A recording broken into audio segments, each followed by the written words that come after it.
Morning in Kampala, and I'm sure it is not good morning in most of the parts where we are talking to, with the exception, of course, of the other countries and the places that are outside of that bracket. But Kampala is a nice one.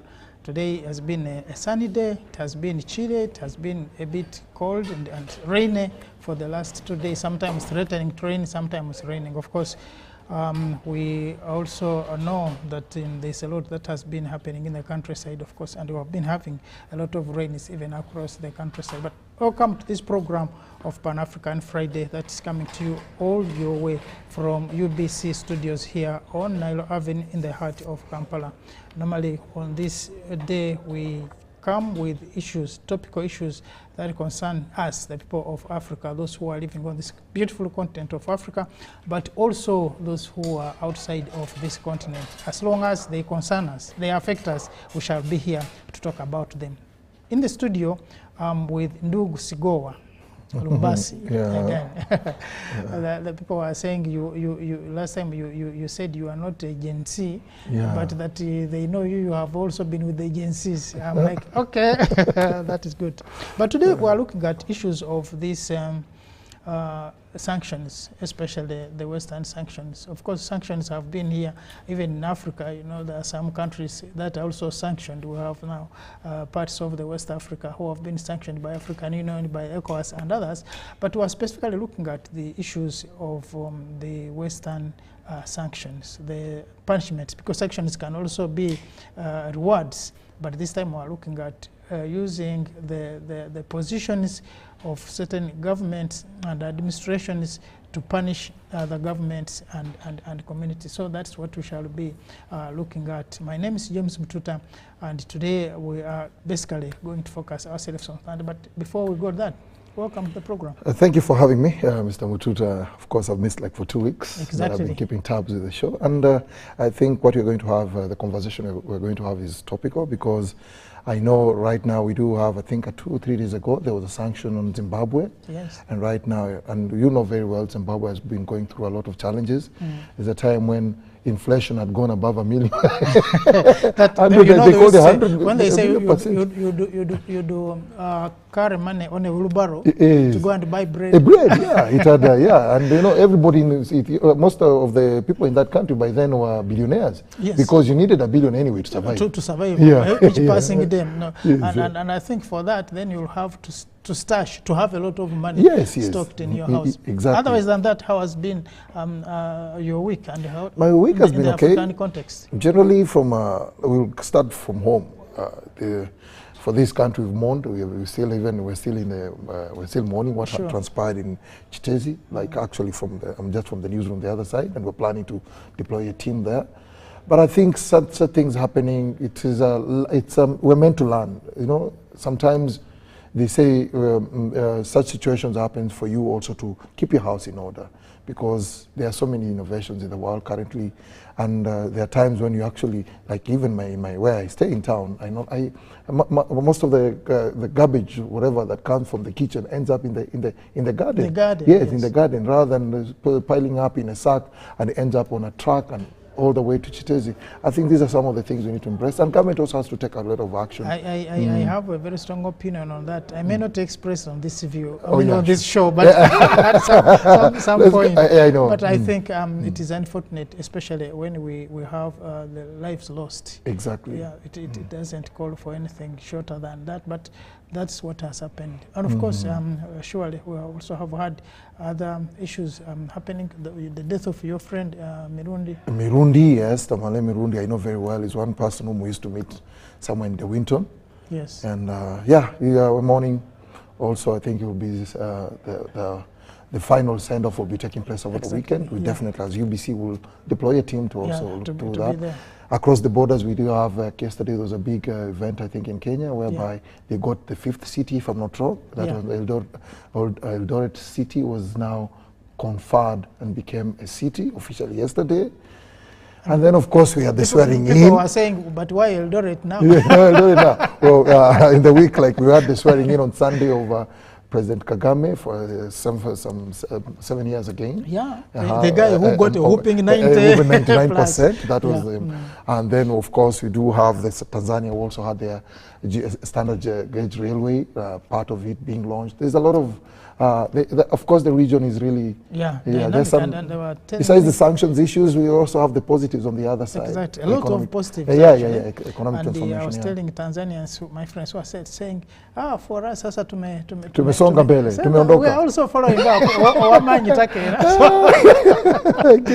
We are following up, and soon we shall be catching up, because they were telling me, you know, this train, we have the first class, we have the business class, we have I'm like, okay, B, but we shall definitely, we are very happy to see this development coming up in Africa. Exactly.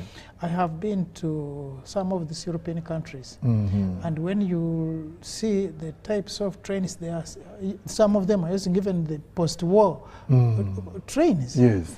So when you see Africa pushing that, any of us doing that, I think something to something to be proud of, something to emulate, something to also, like we now have, some of us have to look up to them. Yes. Because I know Kenya has, but theirs is diesel. Yeah. And in an era where we're trying to get rid of fossil fuels, yes, we need now to go green. We have to go green, But this Tanzania railway, which connects with the Zambia, yes, that's Tanza something.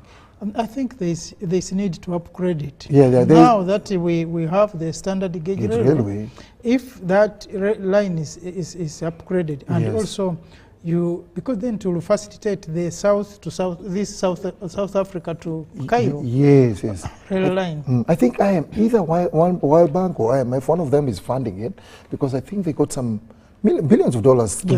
Sometime this year, I think should be in March. And I think soon that is bound to happen, because as we talk about the African Continental Free Trade Area, the fact is this: we have to connect. But the challenge is now also our continent has issues. There's always, remember last time we had a meeting here about visas. How many visas do you need? You talk about Dangote, who talked about he needs visas to visit some of these African countries. Yet in Europe, you only need a Schengen visa, and you're done. You travel in 22, 23 countries. When you come to think about it, we are still talking about sanctions, fine. But these are internal sanctions. Exactly. We are sanctioning ourselves. Do we need someone to come and tell us, look, you can now have this? But even then, these visas, how many people move across the borders without visas, even when you want them? Because I know of Africa as a borderless community. Imagine. We raise our cows, we go for our waters, we intermarry. So, but the problem is, I think the people of Africa, like we discussed last time here, are more ready to integrate more than the governments. That is true. Because the governments are the ones that are insisting that you need to have a visa to do this, But we don't even have to put on the glasses to see that these restrictions are not from within us.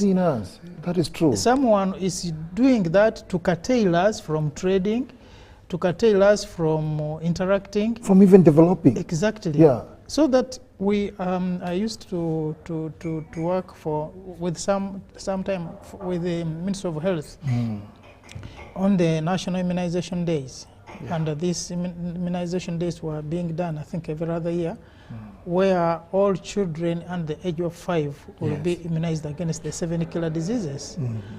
But then you would find that across the border, especially between Uganda and Kenya, you would find that when you are doing this immunization, you are getting many children from across the border, who are coming for immunization, because sometimes they also come for schools. And if they are going to be in your schools, you are not going to leave them unimmunized, because then they will infect your children. So you are immunizing all these children. And sometimes I would think, so what is it supposing this program is at the regional level, yes, that now as East Africa we're immunizing all our children, or as East Africa we need to look at the common projects like now we're having the border markets. The border market, the one from Tukula, yes. we have one in Ilwakaka and all these other. Busia, the Manga. Can't we look at this as something that can bring us together more than having these sanctions of now I was again talking to some people from Korea who do want to visit, and I was asking them, because Koreans we have not been traveling to Uganda so much, but they have been traveling to Kenya, Tanzania, and many other countries. I was trying to find out where is the problem. And then we realized that one of the problems is that the Uganda is not on the list, on the menu of the companies that are doing handling tourists from Korea. South Korea. And because they don't have much of that information about Uganda. But also something that this lady told me, because I was talking to one of the ladies, said, but the visas, if you have one East African visa, it will be easier for a person who comes to Kenya to go to Uganda, goes to Rwanda, goes to Tanzania, than when you have this because if you are going to have visas, you are going to move from one embassy to another to another. By the time you finish getting these 5 visas or 6, the first one has expired. Exactly.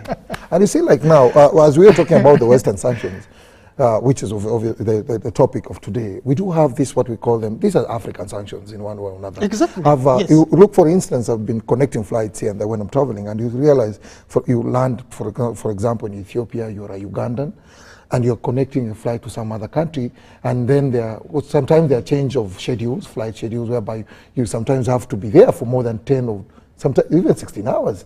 So what do? Because of the visa restrictions, because you have to pay, now you are forced to spend 16 hours sleeping in this airport on top of those hard seats, and yet you're in Africa, in a country whereby you could actually step out there, go out there, check into a hotel, have a comfortable sleep, get food. When it comes time to board or check, you head back to the airport. And that's why you find you're traveling in Africa, and then you treat yourself like this. Like, it's really annoying.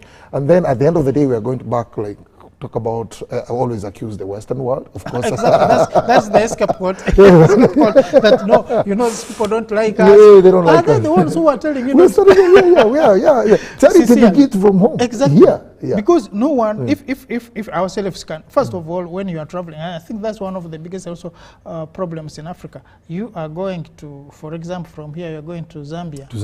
Then you have to fly through Addis. Exactly. For example, then you are going to spend 6 hours in Addis on those hard seats. Yes. But then, if you look at it, if you are moving from Uganda, if you flew directly to Zambia, it's going to take you about 2 to 3 hours. And you are there. And we thank God now that we have maybe Uganda Airlines. Some of these issues are going to be sorted out, but they are not being sorted out because it is not only Ugandans who are traveling. There are other people who are traveling. Now, the connectivity of Africa is also problematic, and I think one time we discussed about it here, and we are going to have more time to talk about it here. So there was a time, it is even possible that you can fly from Uganda here, you go to Qatar, or you go to Turkey, or you go to Dubai, or you go to London, or one of those places. Then you come back to Africa. Yeah, that is for purposes of connection. Yeah. You actually go to France. Yes. So I remember I have a colleague. We are doing some oil and gas course in Nigeria, and the person had to fly all the way from I don't know, is it? I think one of those countries, either Mauritius or whatever, flew all the way to France, then fly back in a distance of 2 hours or 3 hours flight, but you've taken 24 hours to reach your destination. Yes, yeah. So I think it is important that when the African leaders sit down, they should also be considering some of these issues. That unless we get connected, this issue of free trade area is not. It cannot work. Because what are you going to trade, and how are you going to trade when you are not connected? Exactly. You need to have the interaction to be able to trade. But if you are still disconnected and disjointed, that someone has to move into another foreign country to come back to Africa, then that trading is going to be problematic. And I think some of the issues is that when these blocks, the East African bloc, the South African bloc, the West African bloc, the Northern African bloc, need to come up with the solutions to some of these problems. Other than that, no, we are not moving. Yeah, and you know, it takes us back to what the vision of the late Muammar Gaddafi, the president of Libya, whereby he was pushing for an agenda of a united Africa. Exactly. Yeah, and why not? Why shouldn't Africa be united? We are the same people, by the way. And you know, sometimes you wonder what happened when this man died. Yes. Does it mean he was doing it all by himself? Were there no another people who were supporting the whole thing? Or the fear that what took him could also come for them has crippled everyone? There must be a problem. Anyway, back to the sanctions. And these are some of the internal sanctions. No one has sanctioned us, but we are sanctioning ourselves. And then we are crying. Then we are crying that these people who are sanctioning us. Now, when we get back at the sanctions, I think Uganda is one of the victims of these sanctions. Exactly. And many, of course, other countries. We have looked at Zimbabwe, we have looked at countries like... we have Mali, yes, we have now, Niger. The West African countries that are suffering from these sanctions. In other words, someone is sitting in his boardroom somewhere in his office and saying, no, look, now for you, this African country, you shouldn't do this. Now, the beauty about it, they start with saying, you will not be allowed entry in our country. Yeah, and so all your assets in this country will be frozen. Either yours or your family members or anyone closely connected to you. Now, for me, I don't even blame them for that. Because this issue of sanctions, I think it will take us the two programs, the 2 weeks to finish it. But first of all, that should also teach Africans lessons.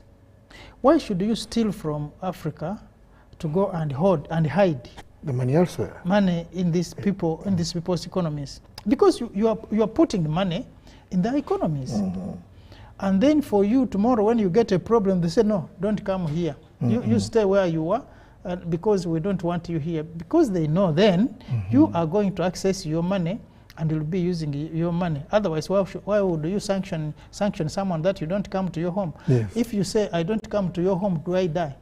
But because they know you have something that you have hidden in their home. Yeah, and everything can be trusted. Yes. That's why sometimes people say, if you don't want me to come to your country, is that a problem? Yes, it is not a problem as long as you are okay. But they know you definitely have a lot of money which you have hidden in their backyard. And now they know that they're going to punish you for that. But at the same time, when you look at the sanctions, they are choosing most of the African countries, because if you look at what's happening in Venezuela, when you look at what's happening in Cuba, and now you add on the African countries, because most of these sanctions are targeting African countries, definitely. Yeah. Of course, some of the Asian countries and the Latin Americans.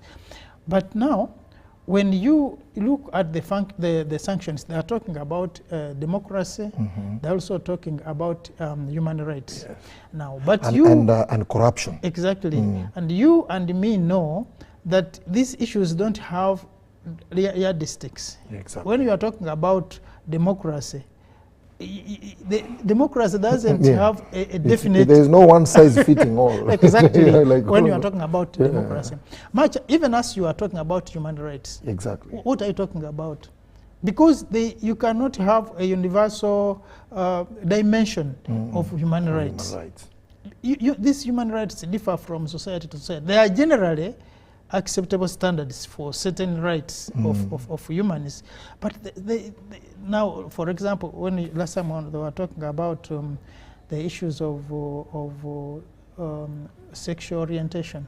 Yeah. They came up with about 8 groups. 8 groups. Okay. That you to be defined for gender purposes. Oh yeah. So then what is all of this? Now, you realize that people want to use these sanctions to either, in the past we used to think to punish the regimes that they don't like. But over time, we have now also learned. Now, given what happened recently with the indictment of this congressman, we now is it American? The American congressman. Yeah. We realize that these people, kumbe, use sanctions to extort money from unsuspecting individuals. And if you don't give them money, if you don't bribe them, then they are going to sanction you. Exactly.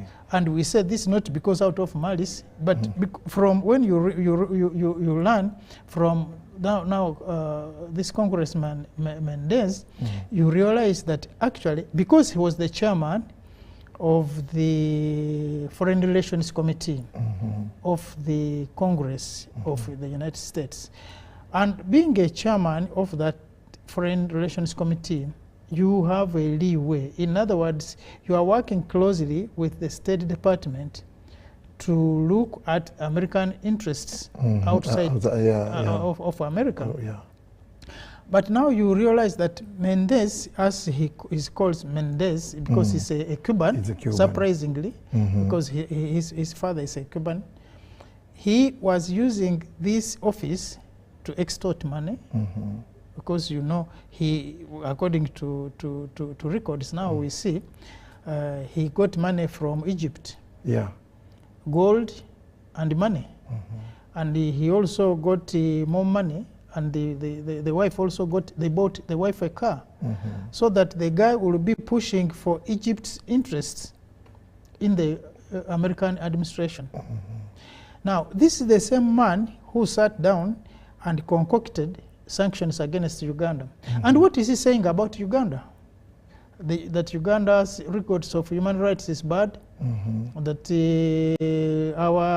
our democratic credentials are terrible, and that we, as Uganda, seem not to having any plan to change. Now, you and me, and of course the viewer out there who is looking at us now, knows very well that Egypt, for example, has worse a record if it comes to human rights than Uganda. Compared to Uganda. Exactly. And like you earlier on, you mentioned it, we don't have a one size that fits all. Exactly. Everybody, we all in a journey. Actually, even America has not reached there. They will thumb their chests talking about we are so democratic, but whatever sometimes lands, lucky enough right now we have the social media where you can, what used to be, you know, what I will say in the past used to be news that is caged, now is in the public domain. You can sit down here and now get to understand that exactly. You can now read in between the lines. So on the case of the sanctions, I think definitely we cannot say that we are so clean as African countries, and just like nobody will come and say that we are perfect, but then it's a journey, and the fact is this: if you come back to the issue of the sanctions, you realize some of them are really, it looks like there's another motive, because have you heard our speaker before saying it, like, I think what is happening to me is not really about corruption, it's not about the iron sheets, you know, that's what she has been defending herself. But what is happening because I've stood my ground against some of these things that the Western world is trying to impose on us, you know. And we keep on talking about Africans, like we have our own traditions, we have our own cultures.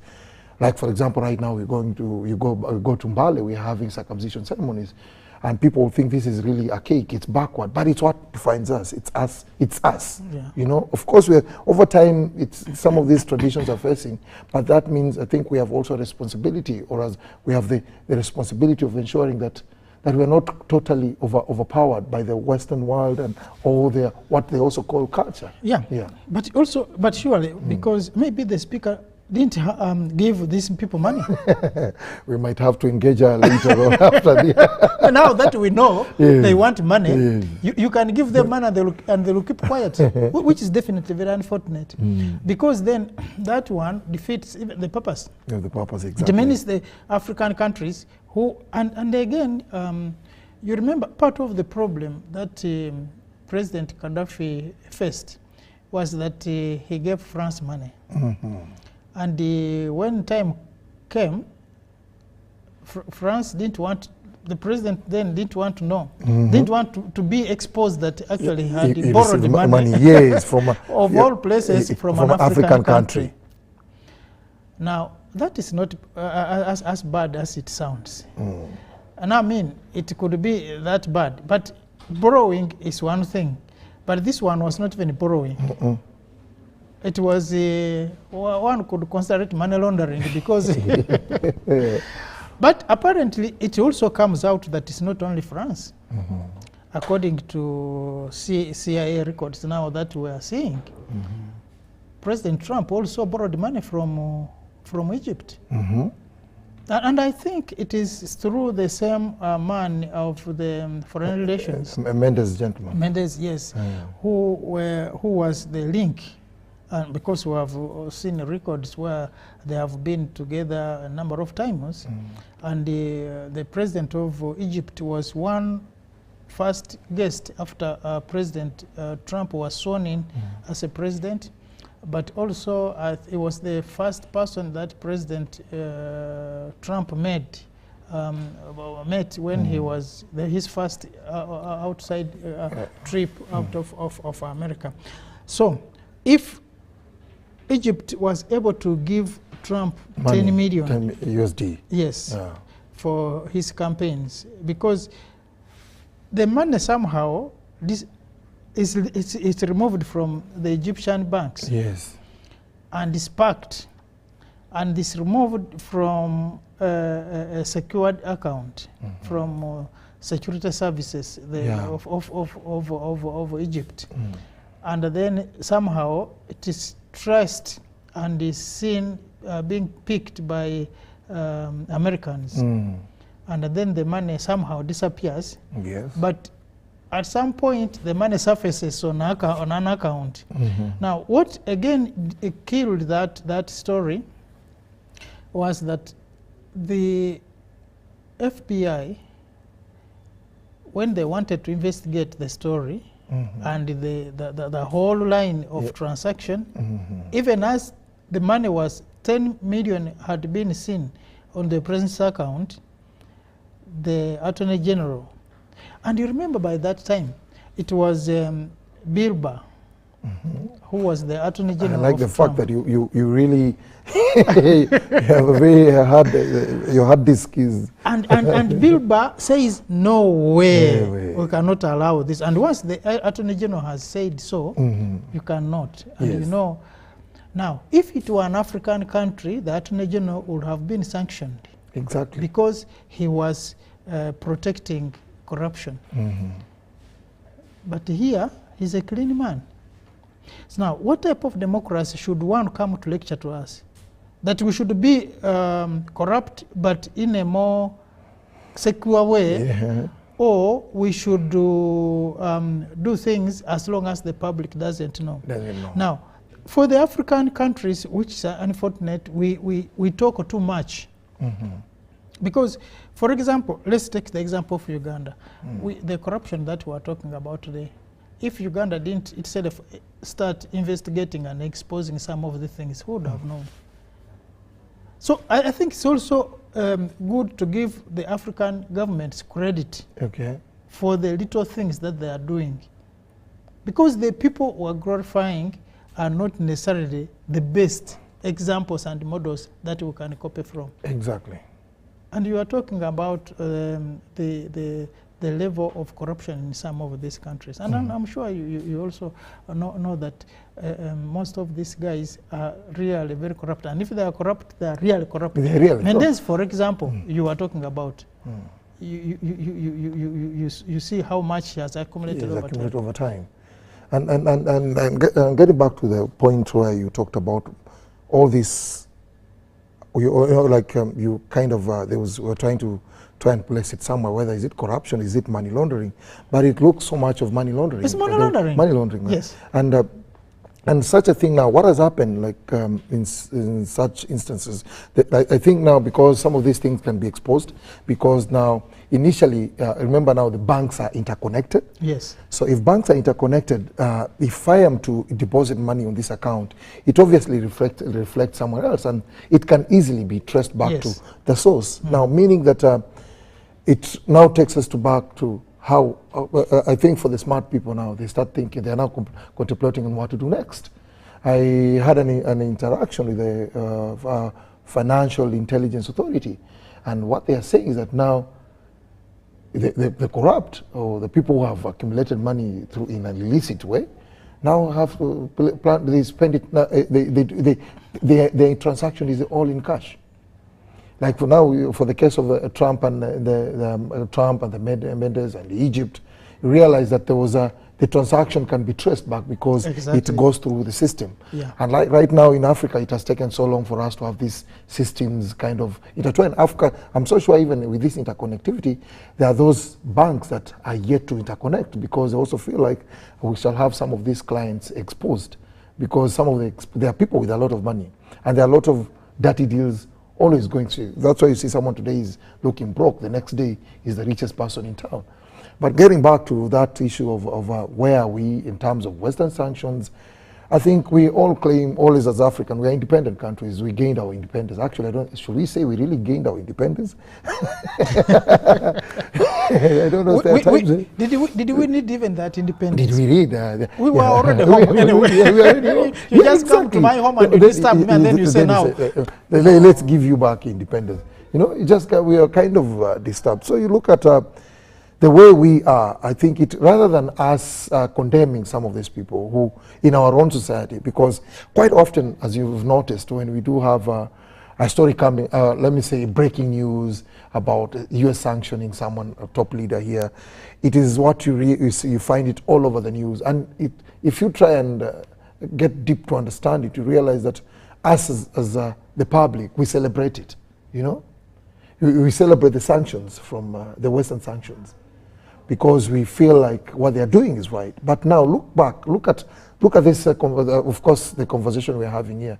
They're not that clean. You know, so what next? What should we do as a continent, as a people? Definitely, we have, the ball is in our court anyway. Exactly. And you know, talking about financial intelligence, why then Africans we have to ask some of these questions. Why is it so hard that if someone stole money from America, it will be very hard for them to come and put it in our banks here? Or even the people who have stolen from within here, they find it very hard to put this money in the banks here. Yes. But it is very easy, if you steal this money from here, to enter it in one of the European banks or one of the American banks. Why is it? Because they will take this money, and they know this money is going to be in their system, and they will use this money and do a lot of things within their countries. But they are curtailing us to have that money within the system, because there are many reasons that you are going to cause inflation.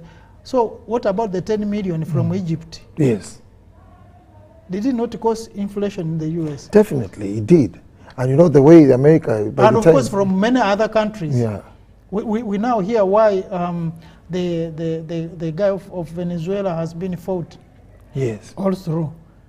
Because he did not consider them for certain concessions. With Maduro. Yes, Maduro refused them to... Actually, they're really pushing him on the edge, as if they want him out. Exactly. Yeah. The other time when this lady of Bangladesh resigned, she's saying, you know, I resigned because they were pushing me to give them an island. Exactly. St. Martin's Island, so that which they could use as their base. So, and sometimes, why I also blame them, why do you speak when the things have already gone bad? Why can't you speak as they are telling you? Yes, why do you wait? Why do you wait to the, you know, like until the situation is out of hand? when the public, the people are already on the street. Exactly. Yeah, because at the end of the day, there's this, one thing I feel like there are times when you feel you're in charge of the situation. You think this, whatever is happening is just a storm, then it will go away. But all of a sudden, it becomes bigger. Exactly. Yeah, you see what she was speaking yeah. at the beginning of the demonstration. Yes. She was just like, this thing will go away. Will go away, yeah. It will go away. You deploy.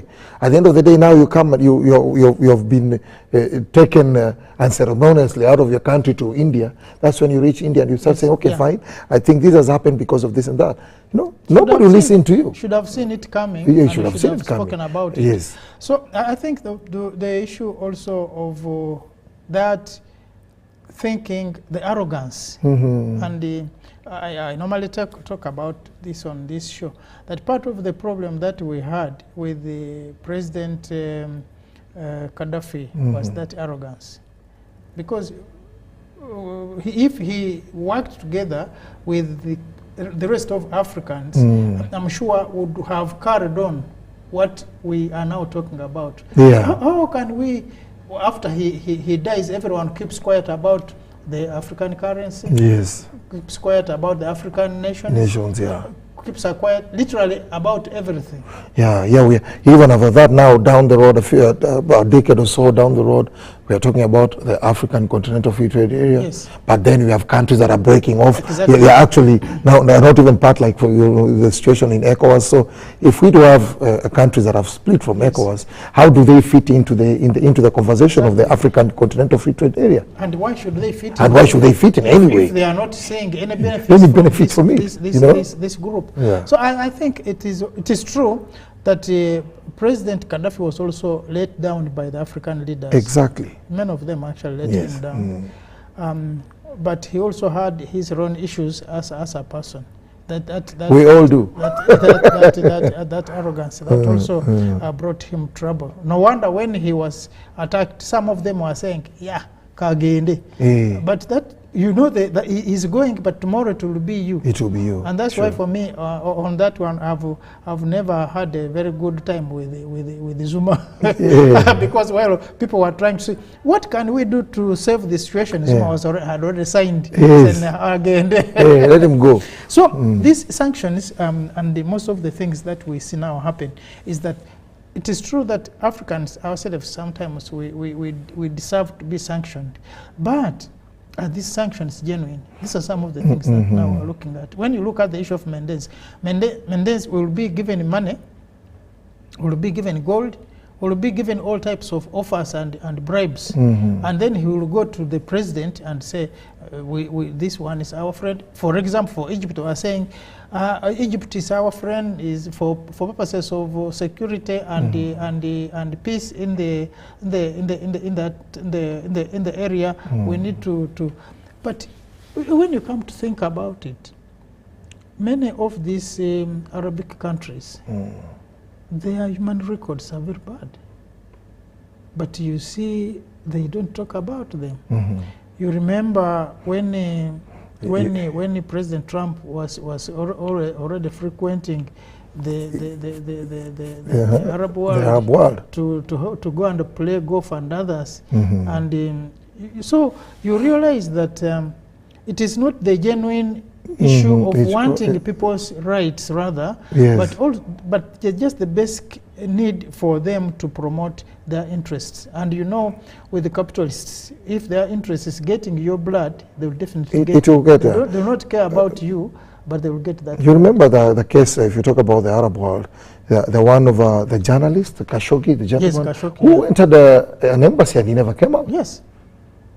He never came out, and what reports came out that later on that the man was dissolved. Yes. It was not. He was actually dissolved. Yes. The guy was just evaporated. He just evaporated. And now, but you see, the business dealings are ongoing. But here we have reached a point where we don't have the AGOA. Yeah. That's because we looks like our image is tainted. We have issues of whatever. We have issues of corruption. So now we cannot send our products, locally manufactured products, to the American market, or maybe to the European market. And there are times when they make life very difficult because they will tell you even the sukuma wiki or the tomatoes, you can't send it because there are standards. We have set standards whereby they know very well. Initially, it was you are allowed to export this stuff, but all of a sudden, new standards are introduced because they know very well that we at least will catch you from somewhere. You know, yes. Someone has always told me this example about the traffic police. I wouldn't say Uganda, but there's somewhere, there's a gentleman one time who made a conversation with, and he said, you know what, my car is new, yeah, but when I meet this gentleman and they ask for, when they stop me, at least I have to give some, because one time when at least this gentleman will get something wrong on you. Yeah? Sure. He will get something from you, and the best way is just let's get rid of this. You know that let's have some peace. Yeah, let's have some peace, because we'll say, okay, the car is new, but the co-driver, the seat belt is not you know, is not it's not on. You know, it's fine, but I see these. You're even maybe playing loud music. At least something that will happen. So for the case of our region, I think it is just right time for us also to show our sovereignty anyway. That's the problem. Yeah. Now, we're bending so low. Sovereignty is the problem. How do we come together and say, come on, if it is that, it's that. If it's that, yes. Because the problem has been that and again, I don't blame them so much, because if they are able to do that for purposes of their own survival, they have to, because if they don't do that, then they will not survive. But if the Western world can convince one of us, one of the leaders, that for you, you are better off than these people. Yes, yes. So we shall support you. Remember, until recently, and I think maybe part of the problem that President Ruto had was that we were now knowing him as the only NATO member. How do you even qualify? Someone is tricking you. Yes, they will come to you and they will convince you that for you, as long as you do this and this, you are going to be you are our man. Our man. We shall continue supporting you. Egypt, for example, they have been giving them all the types of armor, of ammunition, yes, and hardware that they need, so that they keep the peace within the region. But which peace are you keeping? They even have the veto power over the Nile resources. Exactly. Yeah. Because they have been made to look so. You are now our favorite. And they come to you and tell you, for you, you are our friend because you are helping us to keep the peace. But time will come when they will get someone better and they will throw you out. Mendes, for example, one of his, and for those who may want to know, he has a lot of information on his website that he has been talking about Uganda and others. You can read from the foreign relations website. He was one person who was disputing the elections of Uganda, said the elections were bad because the people who were involved were imprisoned and they were not allowed to campaign peacefully. Is that even happening when you see the campaigns now going in America? Yeah. You realize if what Trump is talking about this woman, if it were an African person who was saying so, they would have said, no, but you are not being fair, you are not being... So, like this guy is saying, why can't we mind our own business? Exactly. Is someone going to be out there, and sometimes our politicians also, I think, need to take a second thought. Is someone going to sit in America and be so concerned about Ugandans more than the Ugandans themselves? Do they even know Ugandans? Do they even know? But there are people actually in the Western world who think Africa is one country. Me, I remember my sister was studying in Europe, and there's a time I had a conversation with, of course, most of the students are not from Africa. Most of them actually thought in her conversation, there was this thing, despite all this, whatever, despite this being an information age, there are still people who are very ignorant, you know? Actually, I was talking to someone who said, the only person, if you see a person in this world who only knows one language, is an American. But when they come here, they are sharp. You saw the case of Zimbabwe the other day. Where exactly. I think yesterday there was an issue in Zimbabwe regarding, of course, in Zimbabwe the president has been sanctioned. I think the first lady as well. No, what is happening that what these people do, they go to a country, then they work with what they call the agencies. Here we call them NGOs. But they are calling them those agencies that through which they pass support to do some of the things that they do in the countries, and they use those people to collect information about government. Exactly. And these people will tell you, especially they're looking at those two issues, the human rights, but also the issues of democracy. So they will collect information about the government, and then they say, I think this government is not doing well in this area, and then basing on this, they will sanction you. But I think in 2022, the people of Zimbabwe didn't take that lightly when they stormed the meeting. Okay. And they disorganized them. And I think, again, this man, Mendes, has been very, very, very terrible for Africa. Yeah. Because they had sent a research team from foreign relations of the US to go and collect data, to collect data, actually, on President Emerson Mnangagwa and his government and the First Lady. So then they could have a way of sanctioning. But you know, Zimbabwe has also been under sanctions for before. I remember during Mugabe, then Mnangagwa now. Yes. Yeah. So they wanted to get that information so that they can have a way of putting more sanctions on the people. Now, they are not doing that because they like the people of Zimbabwe so much, but they are doing that because they want to cripple the economy. The economy already, and the economy is already on its knees. It's really not. They are not really doing well. And then they will come in to exploit. And you know, this is a country which is very rich in minerals. It is. But and you can trace back where all this started from, where the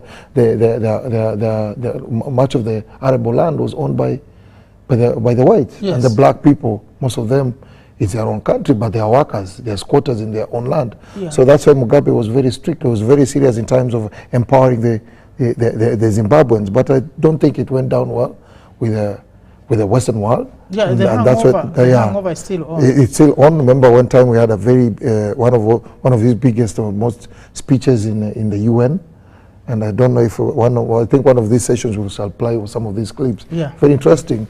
And he was an old man, but you could see that he was reasoning. He was wise. Yeah, but fact is, if you looking at how these sanctions cripple, it's actually, leave alone even crippling economies, it does to the individuals. For example, some of you might be for example, you're a business person, you've invested money here. Of course, we also invest in bonds, not necessarily. Nowadays, there are opportunities of investing money not only in your economy, but you can as well do online and invest elsewhere. Then your money is out there. You want to use it, then all of a sudden sanctions have come, everything has been frozen, and then now what next? Yeah, definitely. And then what are some of the processes of getting out of this, like being in the grey list, in the black list, and getting out of this list? I think it's also another long process to get out of to clear your name. Quite often it's a process where probably most people cannot pursue it to the end. And but then your money just disappears like that. But again, the beauty about it, now that you talk about it, I think it's also the problem of the Africans.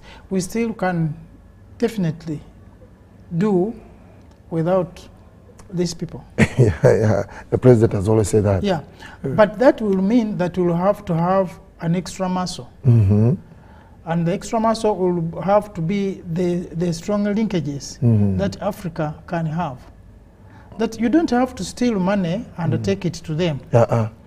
At one point, I think the president is saying, maybe it is better they steal, but if they leave it here. Yes. You steal your money, fine. If you are a thief. But to invest it in the local economy. Invest it here. It will be better than when you steal it and you take it to them. Because when finally they they discover you are a thief, they are going to take the money. Exactly. They will clean it. They'll keep it there. Yeah. So for Africans, the most important thing that we now need to do is to have a strong African administration at the continental level, because now these regional ties, I mean the regions of West, East, and the rest seem not to be moving us very far. Because even within that, we have seen the West African crumbling. Yeah. And because the same things could also come to the East, can come to the West, can come, I mean, to the North, to the South. Because there are certain issues that have to be addressed. Yeah. And when you look at the issues that the people of Sahara are raising, are cardinal. How can we have problems and ECOWAS is here and it's not helping us? So can we put ourselves together, maybe a few of us, to sort out our own issues, because ECOWAS have become more of a problem as well at the continental level. Where is UN in this? In all this, why have we allowed this insurgency to prevail over this continent for all this long without having a concerted effort? Can we have the standby force for the African Union that can address some of these issues? How can US and other foreign governments, France, come to handle issues now in Sudan, issues in Congo, issues, and even the African Union is not aware. In fact, twice I'm told they chased them from the meetings in Brussels because they said, "Who are you, African Union?" So until we have a stronger leadership at the African Union that will be able to look at Africa as their beat, as their home, as their problem, as their baby, to be as their country, that is when we shall be able to address some of these issues.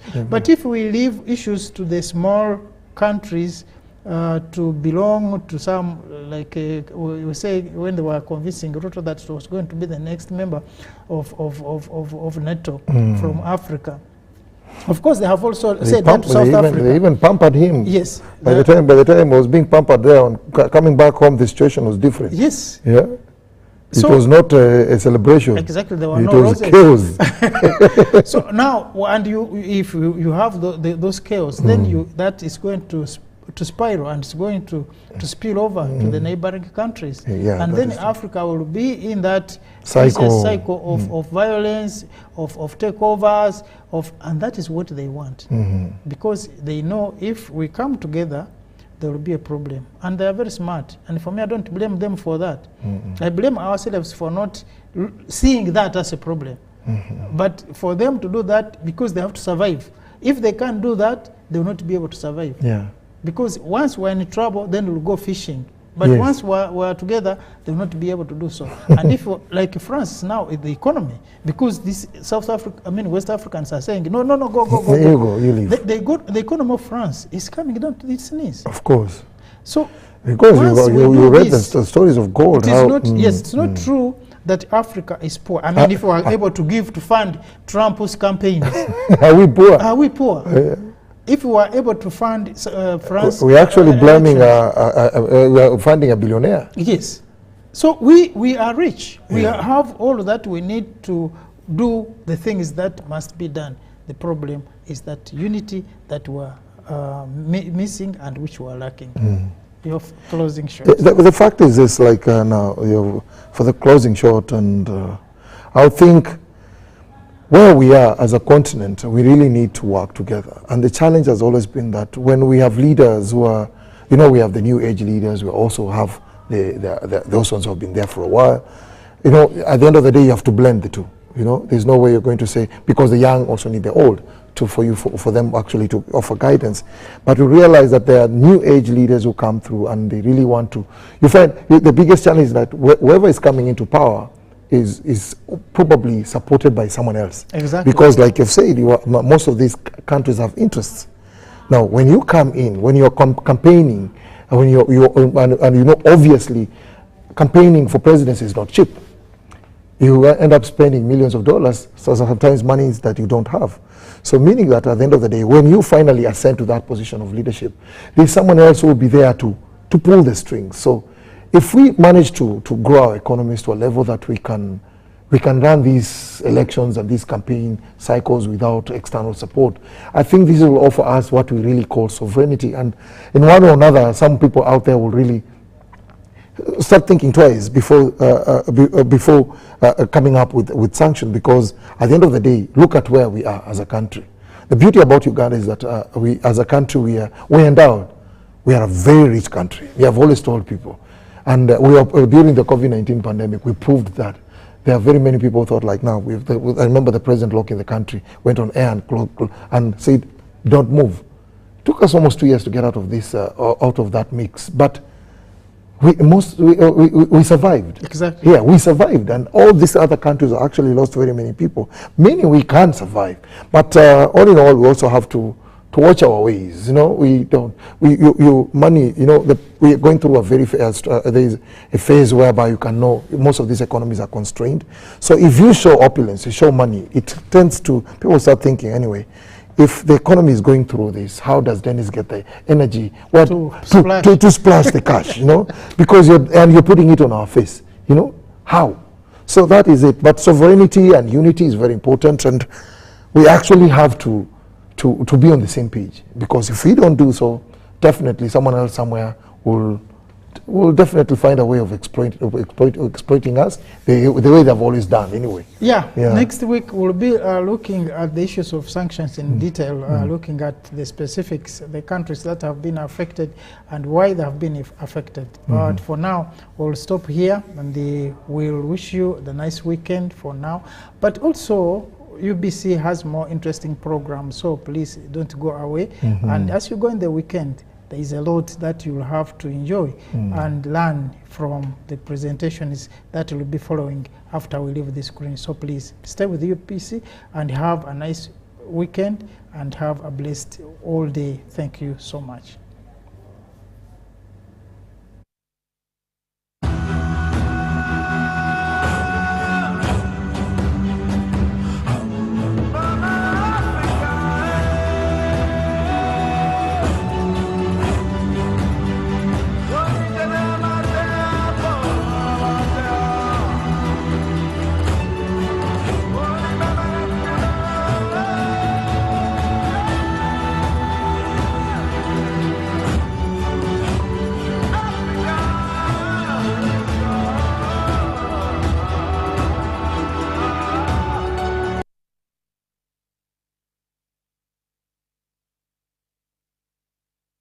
Pick of the day on UBC. One-on-one with Michael Jordan Lukomwa. A weekly face-to-face conversation focusing on accountability, inspiration, information, and sensitization of the public from the various sources, such as inspirational profiles. Having disability is not inability. Every Friday 9 p.m., it's one-on-one with Michael Jordan Lukomwa. Don't you see anywhere that you would give a credit in the fight against COVID?